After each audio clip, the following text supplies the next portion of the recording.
Hey, Jon David. Welcome to the course, man. Great to have you. Tommy Gibbons here, professor of the course. Just wanted to send you a reply video here in week one as we're getting started. It gives me a chance to say hello a little more directly and welcome you, and also thank you for the good work that you've done here in week one, and maybe give you a little bit of feedback as part of my video. So thank you for engaging the material. I think thoughtfully and critically. I think we're in for a good discussion, moving methodically through Romans. Um, I think I'll start with some of what you say in the first response forum, where you deal, I think, deftly with a variety of voices and attempt to kind of take seriously the context sort of on the ground for Habakkuk's generation that he is so horrified by, and trying to make sure that that's informing what faith means. Because I think without that, it gets kind of ethereal. And of course, for Paul, faith is a programmatic term and concrete in its meaning in terms of how the audience are called to relate to one another, and by analogy, of course, how we, as part of that extended audience, are called to relate to one another. So we want to try to kind of unpack what faith means in some of these terms, which I think you've already started to do um, really well. I think you are right also following Keck to emphasize Paul's concern with the unity of the audience and even with people that are beyond the direct audience. That's something I think that we have tended to underestimate a lot in the Christian community. I was heartened to hear in your intro video, that you're experiencing a church community where there's a lot of differences in terms of doctrine and positions on different things, and yet the ability to share meaningfully a common life with each other that has the potential to grow.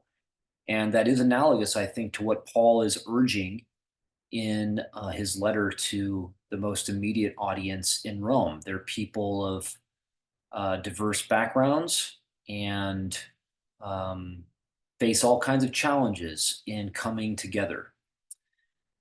This kind of connects, I think, to what you raise in your second response forum, and that is the kind of disappointing absence of any consideration of what the expulsion of Jews by Claudius might mean for the situation that Paul is addressing in Romans. And I think it's certainly relevant and worth sort of pondering how that might be playing out. We're left, as I think you say, to kind of speculate about this. But there is part of the letter, well, really the whole letter, but taking a certain part of it especially seriously, that resonates with what might result partly from that expulsion. So whether we're going to adduce the expulsion to explain it or not, I suppose is an open question, but here's what I'm getting at. Paul characterizes the audience that he's addressing as people from among the Gentiles. Now, we know that there were Jewish members of the community um, in Rome, and we also know that Paul is going to address, starting in chapter 9, hostility that is being directed at the non-Jewish audience from certain Jewish relatives of Paul in Rome and maybe elsewhere. But here's the point that's relevant to your question about kind of the power issues going on in Rome after the expulsion. Uh, Paul is at pains, I think, to persuade his non-Jewish audience not to treat even hostile Jewish relatives of his as um, sort of people disowned by God, or people that they have replaced in the people of God. Instead, he is telling them that they are to regard even hostile members of his family, his Jewish family, as beloved of God because of the ancestors, still held by God as expressed in their calling out to Israel's God as their God, held by God's election. And so there is this concern with um, arrogance, an attitude that is judgmental on the part of some in the non-Jewish audience that Paul, I think, is addressing. We're going to see this come out really clearly in the very next movement of the letter, where Paul is going to clarify that um, whatever the gospel means for these people coming into the promised family of Abraham, uh, it does not mean that God has authorized them to be judges of others or of one another. That faith is, in fact, the alternative to a self righteous, judgmental way of approaching community with each other. So I don't know, again, how much of that might be attributable to the expulsion of the Jews by Claudius. We have, as you've said, some record of that in Acts 18, discussed in Roman sources. We don't know the extent of it. We don't know what all the fallout was. So it's hard to kind of connect any dots really tightly. But in any case, what I think is important to highlight is that there are tensions in the community that Paul is addressing, and the way he articulates faith, the justice of God, um, some of the just key terms of the letter, they have their meaning in relation to those tensions on the ground, which become more explicit in the second half of the letter. So we want to try to read them accordingly.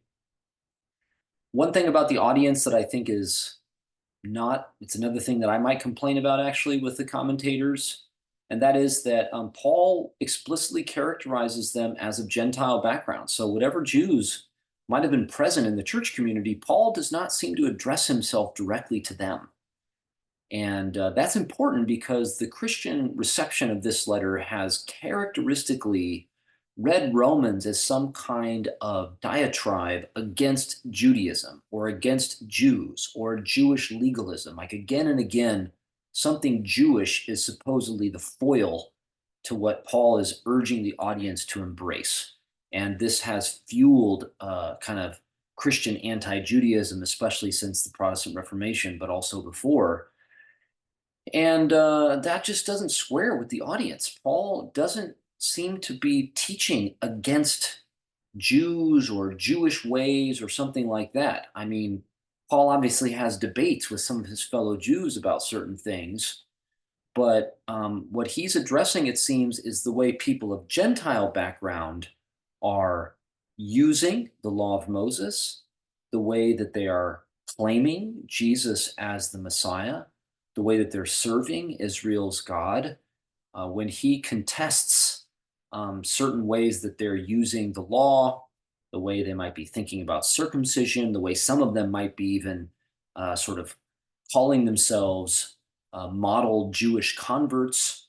I don't think he's making any sort of general statement against some Jewish tendency. Instead, he's speaking against tendencies among non-Jews who have been adopted into the promised family of Abraham and therefore know the God of the Jews as their God, the law of Moses as their law, and the Jewish Messiah as their Lord.